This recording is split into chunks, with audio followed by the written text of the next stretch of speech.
നമ്മൾ കഴിഞ്ഞ വീഡിയോയിൽ ക്ലാസിഫിക്കേഷനാണ് ചെയ്തത്. നെയ്ബേഴ്സ് ഉപയോഗിച്ചിട്ട് എങ്ങനെ ക്ലാസിഫിക്കേഷൻ അപ്ലൈ ചെയ്യാമെന്നുള്ളതാണ് ലാസ്റ്റ് വീഡിയോയിൽ ചെയ്തത്. അപ്പോൾ ഈ വീഡിയോയിൽ ഇന്ന് നമ്മൾ നോക്കാൻ പോണത് ഡിസിഷൻ ട്രീ ഉപയോഗിച്ചിട്ട് എങ്ങനെ ക്ലാസിഫിക്കേഷൻ ചെയ്യാമെന്നുള്ളതാണ് ഇന്ന് നോക്കാൻ പോണത്. അപ്പോൾ ഇതിന് വേണ്ടിയിട്ട് സെയിം ഡാറ്റ സെറ്റാണ് ഉപയോഗിച്ചാണ്. നമ്മളിപ്പോൾ ക്ലാസിഫിക്കേഷൻ്റെ 2 വീഡിയോ ചെയ്തു. അതേ വീഡിയോയിൽ ഉപയോഗിച്ചാണ് അതേ ഡാറ്റ സെറ്റാണ് നമ്മളിവിടെ യൂസ് ചെയ്തേക്കണത്. അത് കാരണം തന്നെ ഇവിടെ ട്രെയിൻ ടെസ്റ്റ് സ്പ്ലിറ്റും അത് കഴിഞ്ഞ് സ്റ്റാൻഡേർഡൈസേഷൻ വരെയുള്ള സ്റ്റെപ്പുകളെല്ലാം സെയിം ആണ്. അതപ്പോൾ ഞാൻ ഓൾറെഡി റൺ ചെയ്തിട്ടുണ്ട്. ഇനി മോഡലിൻ്റെ ഭാഗത്താണ് ചേഞ്ച് തന്നെ. അപ്പോൾ ഇവിടെ എന്ന് പറഞ്ഞാൽ ഇതിന് വേണ്ടിയിട്ട് നമ്മൾ ഉപയോഗിക്കണ ഡിസിഷൻ ട്രീ ക്ലാസിഫയർ എന്ന് പറഞ്ഞിട്ടുള്ള ഒരു ഇതാണ് നമ്മൾ ഇവിടെ ഉപയോഗിക്കണത്. അപ്പോൾ ഇതെന്ന് പറഞ്ഞാൽ SQLലെ ട്രീ എന്ന് പറഞ്ഞിട്ടൊരു സബ് പാക്കേജ് ഉണ്ട്. അതിലാണ് ഈ ഡിസിഷൻ ട്രീ ക്ലാസിഫയർ എന്ന് പറഞ്ഞ ക്ലാസ് ഇരിക്കണത്. അപ്പോൾ അത് നമ്മൾ അതിൻ്റെ ഒരു ഇൻസ്റ്റൻസാണ് ആദ്യം ക്രിയേറ്റ് ചെയ്യണം. അപ്പോൾ അതിൻ്റെ ഇൻസ്റ്റൻസ് ക്രിയേറ്റ് ചെയ്യുമ്പോൾ നമ്മൾ ഇതിനെ പാസ് ചെയ്യണ ആട്രിബ്യൂട്ട്സ് ഉണ്ട്, 2 കൂടുതൽ ആട്രിബ്യൂട്ട്സ് ഉണ്ട്. പക്ഷേ ഈ ക്രൈറ്റീരിയൻ എന്നുള്ള ആട്രിബ്യൂട്ടാണ് മസ്റ്റായിട്ട് നമ്മൾ കൊടുക്കാറ്. അത് എൻട്രോപ്പി എന്നാണ് കൊടുത്തേക്കണമെങ്കിൽ നമ്മളിവിടെ അപ്ലൈ ചെയ്യണമെന്ന് പറഞ്ഞാൽ ഇൻഫോർമേഷൻ ഗെയിൻ്റെ അടിസ്ഥാനത്തിലാണ് നമ്മൾ ഡിസിഷൻ ട്രീ ക്ലാസിഫൈ ചെയ്യണത്. അതേസമയം നമുക്ക് ഇനി ജിനി ഇൻഡെക്സിൻ്റെ അടിസ്ഥാനത്തിലാണ് ചെയ്യണമെങ്കിൽ ജിനിന്ന് കൊടുത്താൽ മതി ഈ വാല്യൂ എൻട്രോപ്പിക്ക് വരാം. റാൻഡം സ്റ്റേറ്റ് നമ്മൾ ഓൾറെഡി പറഞ്ഞേക്കണതാണ് വേറെ ഒരെണ്ണത്തിൽ. ഇതിനകത്ത് ചൂസ് ചെയ്യണ നമ്പർ ഓൾട്ടർനേറ്റ് ആയിട്ടാണ് ചൂസ് ചെയ്യണത് ഇനീഷ്യലായിട്ട്. ആ നമ്പറിൻ്റെ ഇതിന് വേണ്ടിയിട്ട് കൊടുക്കണതാണ്, അത് ഇഷ്ടമുള്ള വാല്യൂ കൊടുക്കാം. 0 കൊടുത്തേക്കണതാണ്.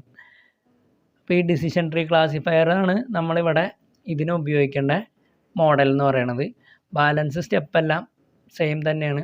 നമ്മളിപ്പോൾ ചെയ്ത 2 ക്ലാസിഫിക്കേഷൻസിൽ ചെയ്തതെല്ലാം സെയിം സ്റ്റെപ്പുകൾ തന്നെയാണ് ഇനിയുള്ളത്. അങ്ങോട്ട് മോഡൽ ആദ്യം ഫിറ്റ് ഉപയോഗിച്ചിട്ട് ട്രെയിൻ ചെയ്യണം, പിന്നെ പ്രഡിക്ഷൻസ് നടത്തണം, അത് കഴിഞ്ഞ് കൺഫ്യൂഷൻ മെട്രിക്സ് കാൽക്കുലേറ്റ് ചെയ്യുക, അത് പ്രിൻ്റ് ചെയ്യുക, പിന്നെ ഇതിൻ്റെ പെർഫോമൻസ് ഇവാലുവേറ്റ് ചെയ്യുക. ഇത്രയും കാര്യങ്ങളാണ് നമ്മളിവിടെ ചെയ്യണേ. അപ്പോൾ ഇതിലും ആകെ ചേഞ്ച് വരുന്നത് ഈ ഒരൊറ്റ ഭാഗത്താണ് ചേഞ്ച് വരുന്നത്. അതുകൊണ്ടാണ് ഞാൻ ഫസ്റ്റത്തെ വീഡിയോസിൽ പറഞ്ഞത് നിങ്ങളിതിൻ്റെ സ്ട്രക്ചർ മനസ്സിലാക്കി വെച്ചാൽ പിന്നെ ഇത് വേറെ ഒന്നും പഠിക്കാനില്ല. കാരണം ഈ മോഡലിൻ്റെ ആ ഭാഗം മാത്രം നിങ്ങൾ നോക്കിയാൽ മതി.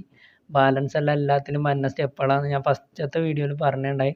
സ്ട്രക്ചർ മനസ്സിൽ വെച്ചാൽ അത് എളുപ്പമായിരിക്കും. അതിൻ്റെ കാരണം ഇതാണ്. ഇപ്പോൾ തന്നെ നമ്മളിപ്പോൾ ചെയ്ത ലാസ്റ്റത്തെ 2 വീഡിയോയിലും ശ്രദ്ധിച്ചാൽ നിങ്ങൾക്കറിയാം ഈ ഒരൊറ്റ ബോക്സിൽ മാത്രമേ ചേഞ്ച് വരുന്നുള്ളൂ. ആ ബോക്സിൽ തന്നെ ഏത് മോഡലാണ് നമ്മൾ എടുക്കണമെന്നുള്ളതിന് മാത്രമേ ചേഞ്ച് വരുന്നുള്ളൂ. ബാക്കി അതിൽ പ്രഡിക്ഷൻ ആണെങ്കിലും ഫിറ്റ് ചെയ്യണതാണെങ്കിലും ഉൾപ്പെടെ എല്ലാം സെയിം സിൻറ്റാക്സ് ആണ്. അപ്പോൾ ഇങ്ങനെയാണ് നമ്മൾ ഡിസിഷൻ ട്രീ ക്ലാസിഫയർ വെച്ചിട്ട് ക്ലാസിഫിക്കേഷൻ നടത്തണേ. ഞാൻ വേറൊരു കാര്യം പറയാൻ വിട്ടുപോയി. ഞാനിപ്പോൾ ടൈപ്പ് ചെയ്ത് കയറ്റിയതാണ് രണ്ടാമത്. ആദ്യം വീഡിയോ എടുത്തപ്പോൾ ഞാൻ വിട്ടുപോയി, ഈ ട്രീയിൽ പ്ലോട്ട് ചെയ്യണ കാര്യം പറയാൻ വിട്ടുപോയി. നമുക്ക് ഈ ട്രീയുടെ വിഷ്വലൈസേഷൻ വേണമെങ്കിൽ കിട്ടും. അപ്പോൾ അതിന് വേണ്ടിയിട്ടുള്ളതെന്ന് പറഞ്ഞാൽ പ്ലോട്ട് ട്രീ എന്ന് പറഞ്ഞിട്ടൊരു മെത്തേഡ് ഉണ്ട് ട്രീയുടെ അകത്ത്. അതിന് വേണ്ടിയിട്ട് ട്രീ നമ്മൾ ആദ്യം SQLയിൽ നിന്ന് ട്രീ എന്ന് പറഞ്ഞ സബ് പാക്കേജ് ഇമ്പോർട്ട് ചെയ്യണം.